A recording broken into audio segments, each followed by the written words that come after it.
पिछली वीडियो में मैं ये बात बिल्कुल वाज़ेह कर चुका हूँ कि डॉलर इंटरनेशनल मार्केट का पावा है, लेकिन क्या आपको ये पता है कि ये पावा आखिर बना कब?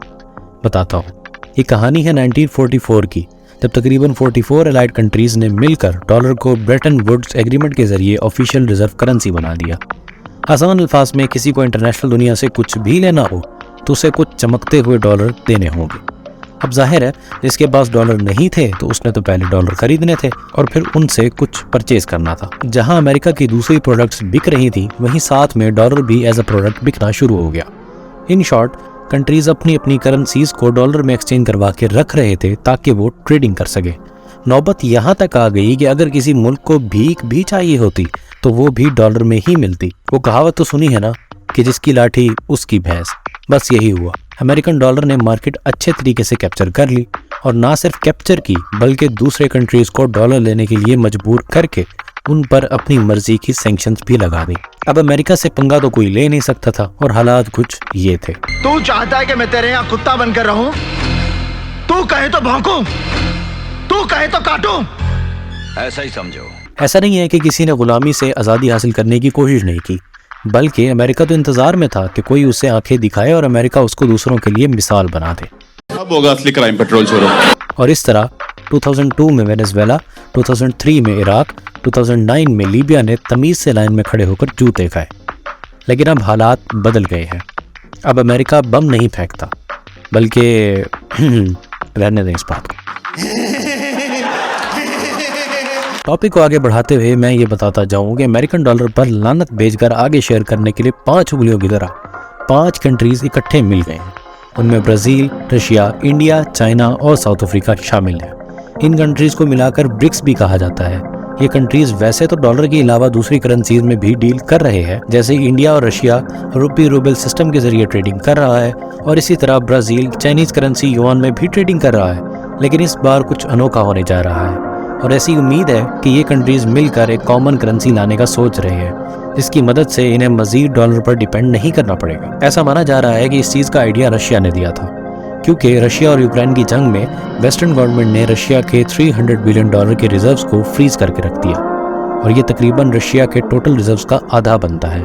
साथ ही साथ रशियन बैंक्स को इंटरनेशनल स्विफ्ट पेमेंट सिस्टम से भी निकाल दिया। इस सब को देखकर रशिया के पास 3 ऑप्शन थे। नंबर 1, रोना धोना शुरू कर देना। नंबर 2, भीख मांगना शुरू कर देना। नंबर 3, कुछ ऐसा सोचना कि जिससे दोबारा ये सब ना हो। और रशिया ने ऑप्शन नंबर 3 चूज किया, यानी कि रशिया ने चाइना से युआन में डीलिंग स्टार्ट कर दी। उनकी देखा देखी और भी मुल्कों ने इसी तरह से काम स्टार्ट कर दिया। अब इससे डॉलर की शान में गुस्ताखी हुई और डॉलर अपनी औकात पे आना शुरू हो गया। डॉलर के इस औकात पे आने के प्रोसेस को हम इज्जत से डी डॉलराइजेशन कहते हैं और इस डी डॉलराइजेशन में पिछले कुछ सालों से काफी तेजी आई है। और इस बात का अंदाजा यहाँ से लगाया जा सकता है कि लास्ट 3 मंथ्स में डॉलर की ग्लोबल फॉरेन एक्सचेंज के रिजर्व 59% तक डाउन हुए हैं। बात सिर्फ रशिया की नहीं है, बल्कि इंडिया ने भी अपनी करेंसी में डीलिंग स्टार्ट कर दी है। इवन इंडिया ने England, Germany, Russia, United Arab Emirates और इसके अलावा 18 कंट्रीज को इंडियन रूपी में ट्रेडिंग की खबर ब्रेक की है। इसके साथ साथ ये भी कहा जा रहा है कि इंडियन करेंसी दुनिया की रिजर्व करेंसीज में से एक बन सकती है। इन शॉर्ट, डॉलर को डिच करवाने के लिए पुलाव तैयार हो रहा है। लेकिन कहानी में ट्विस्ट तब आता है जब ये सब कंट्रीज अपनी एक कॉमन करेंसी लाने की बात करते हैं।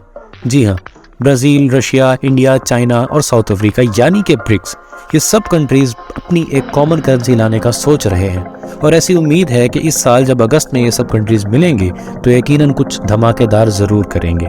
एक बात तो साफ है और वो ये कि अगर ब्रिक्स कंट्रीज इस प्लान को बनाने में कामयाब हो जाते हैं तो इनकी अपनी इकोनॉमीज बहुत स्टेबल हो जाएंगी। आई सेड अगर बनाने में कामयाब हो जाते हैं तो। क्या मतलब ये प्लान नहीं बन पाएगा? अरे ऐसा मैंने कब कहा? बन सकता है, बिल्कुल बन सकता है, लेकिन अगर इंडिया और चाइना के मसले ना हो और इन कंट्रीज के आपस में पावर्स का इशू ना हो तो। अगर थोड़ी सी गंदी बातें करूं तो रशिया ने पिछले 5 सालों में सबसे गंदी परफॉर्मेंस दिखाई है। ब्राज़ील और साउथ अफ्रीका ने भी बहुत मुश्किल से इज्जत बचाने वाली परफॉर्मेंस दिखाई है। बाकी रह गए इंडिया और चाइना, उनकी सिचुएशन पर एक शेर अर्ज है। असी चलते की जाना है, साडे घर दे काम नहीं मुकदे। लेकिन ऐसी उम्मीद की जा सकती है कि ये कंट्रीज जब अगस्त में कॉन्फ्रेंस में मिलेंगे तो कुछ ना कुछ खिचड़ी लाजमी पकाएंगे। अब देखना यह होगा कि ब्रिक कंट्रीज क्या प्लान बना भी सकते हैं या नहीं, और अगर प्लान बना सकते हैं तो क्या वो प्लान कामयाब होगा भी या नहीं। अगर कुछ नया सीखने को मिला हो तो गाइस सब्सक्राइब करो, यकीन जानो बिल जरा भी नहीं आता।